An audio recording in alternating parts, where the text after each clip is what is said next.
will bring you up to date on the work of the Madison Community Foundation this morning on For the Record. Good morning, I'm Neil Heinen. The Madison Community Foundation is one of the pieces of bedrock of the greater Madison region, and we're going to tell you a little bit about the how and why that is in the next half hour. We'll also look ahead to the annual dinner and a terrific featured speaker, and then look a little further ahead to what's next for MCF as I welcome to For the Record Madison Community Foundation President Bob Sorge, Vice President for Community Impact Tom Linfield, and Vice President of Donor Engagement Amy Overby, not necessarily in that order as you can tell. Welcome everybody, thank you for doing this. Thank you, Neil. I was looking at the numbers here and remembering that really one of the first For the Records I did, I think 25 years ago, was with Jane Coleman. Wow. And I think the total funds were in the teens, maybe of millions of dollars. Sure. I think, and that had, you know, that had grown a little bit in the couple of years. So to see $161 million is just an extraordinary, to me, indication of the growth of the Madison Community Foundation over these years. I hope people understand the Madison Community Foundation, Bob. Well, first of all, I have to say, and I think I speak for everybody when I say this, it is a tremendous honor to have the opportunity to be part of an organization where people want to provide a permanent legacy for this community. Right. So the Community Foundation is about that. We help people build permanent legacies for the things that they love. We connect people for the common good. And when I say permanent legacy, I mean endowment. So people come to us and they say, you know, I understand that the organizations that I love right now, I can do X, Y, and Z with. But what happens 5 years down the road, 10 years down the road, 20 years down the road? How do we help them grow by providing a base foundation for their operations, or providing funding for special projects that they can count on? And they do that by building an endowment.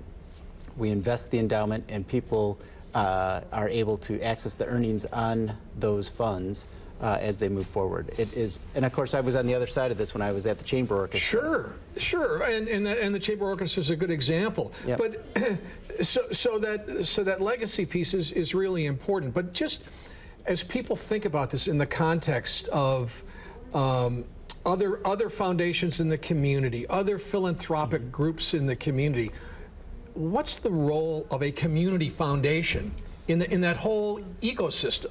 So in the first 18 months, I just passed 2 years. Congratulations. Thank you. I did just over 200 one-on-one stakeholder interviews with the express question of what is the unique value of Madison Community Foundation in this community? Because if you look at community foundations overall across the country, there will be some variance. So in a community where you may not have as strong a united way as we have here, you might see a community foundation venturing a little bit more off into programming. But we do have a very strong united way here, and so we really stay out of programming. And the themes that people came back with, number one, are independent credibility. So what they really value about MCF is the fact that we can kind of see what's going on in the community. We know there are 18 children's theaters. We know who is doing what in terms of programming this year. And we kind of step back and, to the extent that anybody can, take an objective viewpoint on that, have our grant-making committee assess the grants and move forward.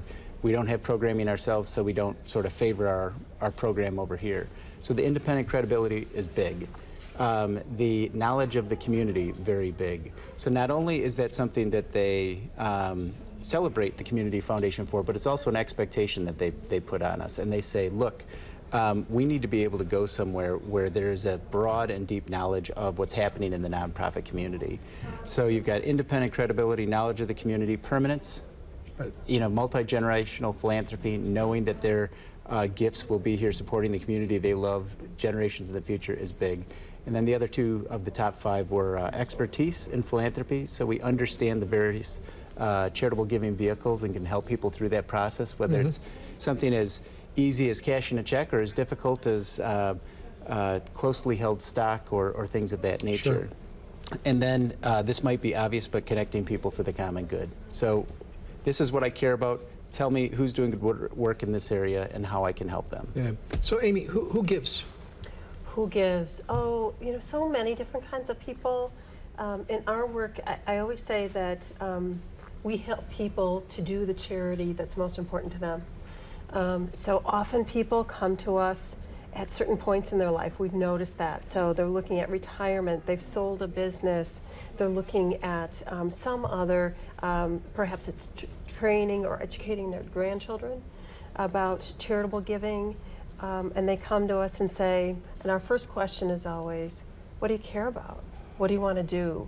And then we have all kinds of tools behind the curtain that helps them do that. But the most important point for people to know is that whatever it is they want to do, either close to home, because often our name Madison is a misnomer. Yes, we are seated here, we're rooted here in Madison and Dane County, but what's important to know is if your charitable interests are across the country, across the world, we help you do that too. Yeah. So it's a whole variety of things, everything from community gardens and arts to human services, things, international World Vision, you name it, and we have donors that are giving to it from across the spectrum. We have a fund for orphans in Malawi, Combat Blindness International. Yep. So there are many different organizations that work with us. I remember at a luncheon, the Dot family was there, and I remember them talking about their kids and this being an opportunity for their kids, and it really struck me because the Community Foundation does have vehicles for young people, for people of any means, right, to contribute. Exactly. My guess is that that's not very widely known. Probably not. And people come to us through all kinds of ways. So they may Google. We had a new fund holder that came to us because she Googled charitable giving Madison, and thankfully we came up in the search. But word of mouth. Professional advisors are a big part of our constituency, ensuring that estate planning attorneys and CPAs know who we are and how we can help them help their clients in various ways. So, how we get the word out and ensure people know that yes, we're here for you regardless of the gift size. If we're not the right vehicle, we certainly know the full philanthropic landscape and we'll make referrals elsewhere. Yeah, happy to do that. One additional piece onto that is, people often think about the Community Foundation and they think about our endowments and how they can build an endowment. But anybody can have a permanent legacy. They can be part of our community impact grant making, just an annual gift that they would give anyway. And so that opportunity is available to anybody in our community. And I think one of the reasons they might do that are some of the things that you and I have talked about on this show over the years. I want to take the first break, and then we're going to come back and talk about some of those, Tom, right after this.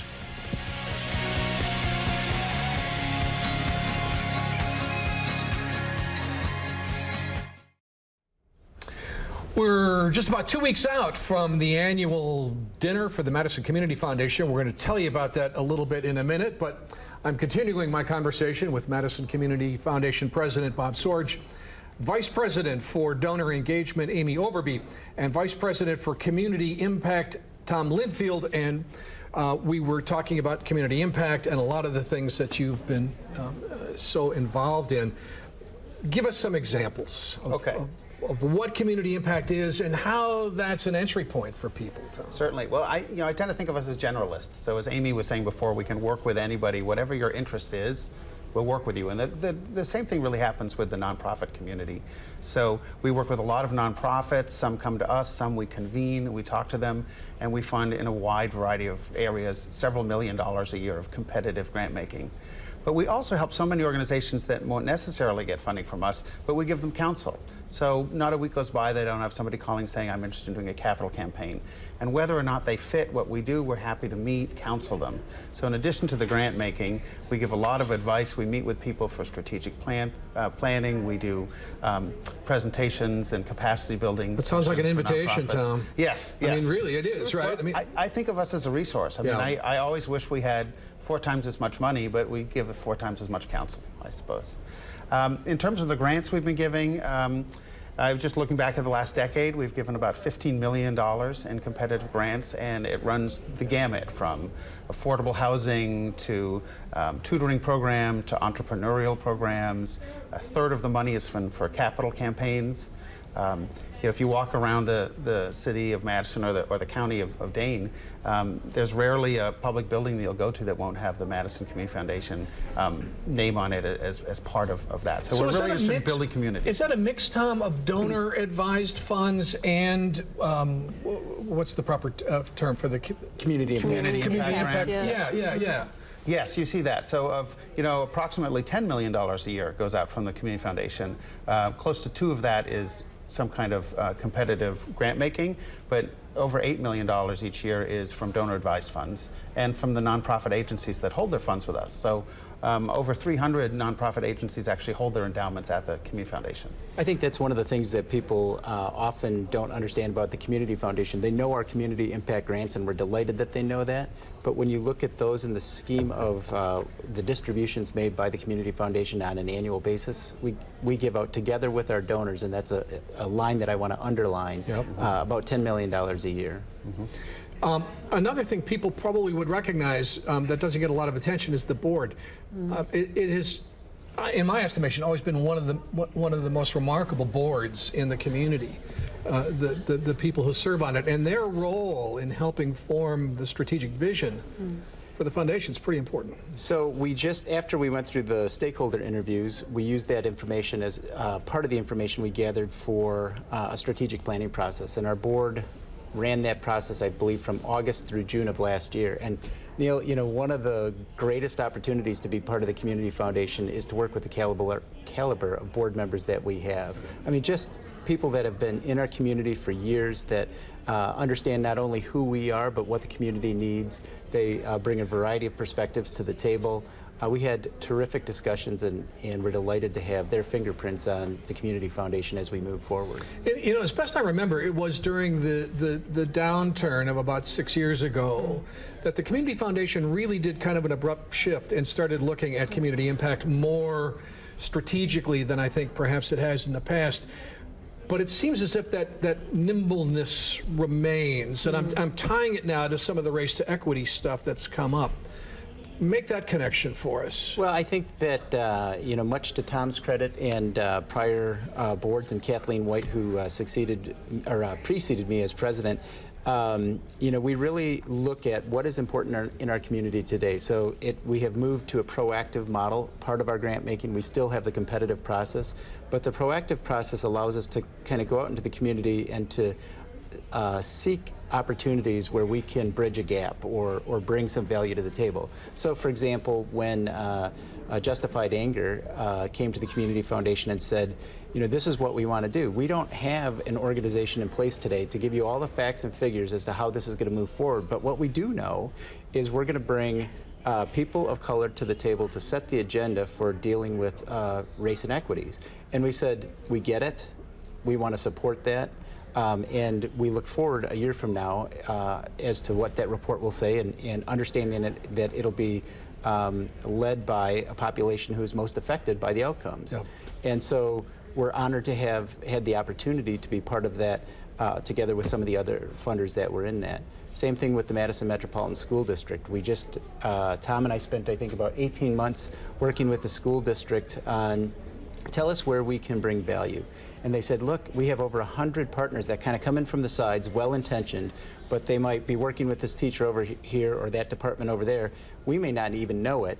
And what we need is to align those partners. And so we were able to come up with a concept, or to follow their lead, I should say, in funding the community school concept. So taking 100 partners, we already have the resources there. They just need to be aligned more effectively and efficiently, and we can help you do that by hiring a coordinator.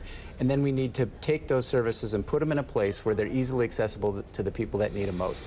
That's bridging a gap. And that bridging the gap strikes me, yes. Tom, is that's one of the best things that's what you do. Absolutely. I think look for the gaps. Is that right? We look for the gaps. We bring people in to talk with the gaps. What we find with the nonprofit agencies is they're all doing wonderful, passionate work, but sometimes it's, I think with children you call it parallel play. They're not necessarily working as they might strategically with each other. So we feel that we can provide that role, bring them in and really facilitate some strategic conversations, look for those gaps. We did that to great effect during the recession when we were doing a lot more basic needs funding, and we've done that similarly with bringing in multiple community centers and funding a project in which they all collaborate. We've done that with a school garden project where 15 schools worked with 6 agencies to really build long-term impact, to facilitate and build their capacity internally.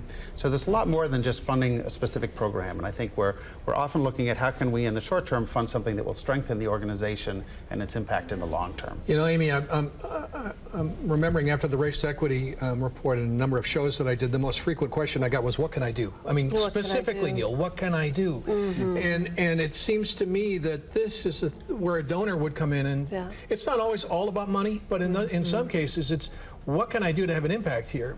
And these kinds of things give you an opportunity to say, here, right? That's the work that we do. And in fact, one of our colleagues mentioned this morning that she took a call from someone who wanted to provide a grant to Young Gifted and Black, one of the organizations that's been doing a lot of work in this area recently.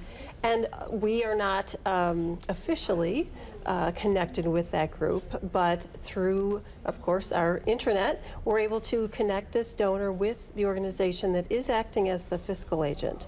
And then that donor can connect with them and make the gift that they want. So that's work that we do every day. And it's important. From our vantage point, all philanthropy is good philanthropy. That's a really good example. Yeah. All right, we want to talk about the annual dinner. We're going to do that when we come back right after this.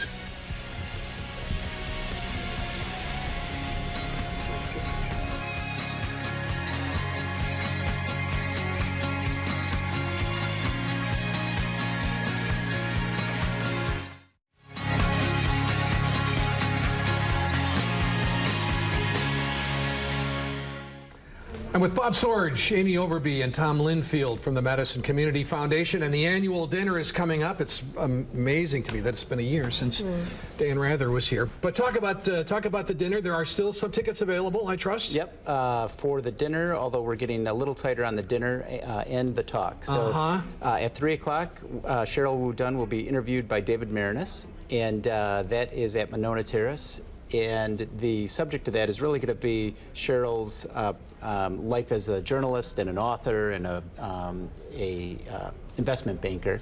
And then following that, we'll have a little bit of a break, and then we go into our dinner. And then Cheryl's going to talk about hers and Nicholas Kristof. Her husband? Her husband, as many people know from the New York Times. And their new book, A Path Appears. Yeah, and so connect that with the Community Foundation and the mission and philanthropy. Well, Amy had the idea of bringing in Cheryl Wu Dunn. Generally, the concept, and we've actually been reading the book a couple of chapters a week as an entire staff, so we've had some really good discussions about the book. But it's really talking about how different people's paths appear and how I think the best part for me in terms of its connection to the work that we do is it really is about the power, the collective power that is possible. So she talks a lot about the small things that people do that really have major impact in the world and how everybody can do something to move our world forward. Right. And this dinner's not just for donors. I mean, the public is welcome, Amy. Absolutely, absolutely. We think that her message is really will resonate with a lot of people because it's about giving. And it's also about, I think, hope, if I can say that, because we live in a world that's pretty complicated. A lot going on in the world. We're very aware of both local things, but then international human conditions that are very difficult to read about, to kind of grapple with, and certainly difficult to feel as though you can make a difference. And so this book, A Path Appears, really is organized in such a beautiful way that it has stories and vignettes of people and organizations doing really difficult work. In many cases, it's about things like domestic violence, human trafficking, early childhood education. And so it's stories about the challenges that are going on in the U.S. and internationally, but then it's also gives stories of people who are making a difference. And then, quite frankly, in the latter third of the book, it challenges kind of charity as we know it. And I resonate with this because my career has been spent in nonprofit organizations, and I think to be self-reflective about how we continue to look at how do we do a better job, have a bigger impact, engage more people in giving, the better off we'll be. So it's really a very moving and thought-provoking book, and we think that she'll bring that message here to Madison. Yeah, I think she's a terrific choice. And when we look at what we're wrestling with now, a lot of the things that she's talking about really are more directly relevant than I think you might think. Absolutely. We've talked about this. This would make a wonderful community read. You know, perhaps there's a way to work with the libraries and do that, because I keep reading this book, and it's so emotionally fulfilling, and it does give you hope. I mean, they share devastating statistics and scenarios, but then they talk about people who often started very small with a few dollars, and they ended up building something that did wonderful good, raised millions. They start with a story of a young girl just raising money very simply, and it turns into millions of dollars, and testament not only to her and her family, but to all of those they helped. And we keep looking at it in terms of what can we do in our community. One of the things that struck me is girls dropping out of school in dire circumstances in certain countries, and then they drop out of school because they don't have the $2.50 to stay in school. And that gives you pause when you go buy your next latte and think, oh, I could have kept a young girl in school, and by keeping a young girl in school, not only education, but financial viability, community viability, and that absolutely is what we're talking about, I think, here with justified anger. What's the little we can do? Often it's so daunting that people, I think, sort of cower back. They say, what am I going to do? This is so, I can't help 10,000 people in Madison. You could help one person in Madison. Combat blindness. I think it costs $5 for Dr. Suresh to cure cataracts. Well, I think one of the other neat things... You got 60 seconds, so use it wisely. All right. One of the other neat things about the book is that it goes beyond what we know in terms of small gifts can have a large impact. It talks about the physiological and psychological positive impacts we gain as givers. We've always kind of known that, but it talks about the studies that have been done to show that. About their charitable dollars and not just maybe answer the phone and give to who's calling on the other end of the phone, because those aren't always the best places to give. And so it's really, it's inspirational. It makes you feel confident and hopeful that you can do something, and it also gives you some new information that maybe you didn't have before. So we're delighted to have her join us. I was delighted to have you all on the show. I really enjoyed this. Thanks very much. Thank you, Neil. We're going to come back and wrap up For the Record right after this.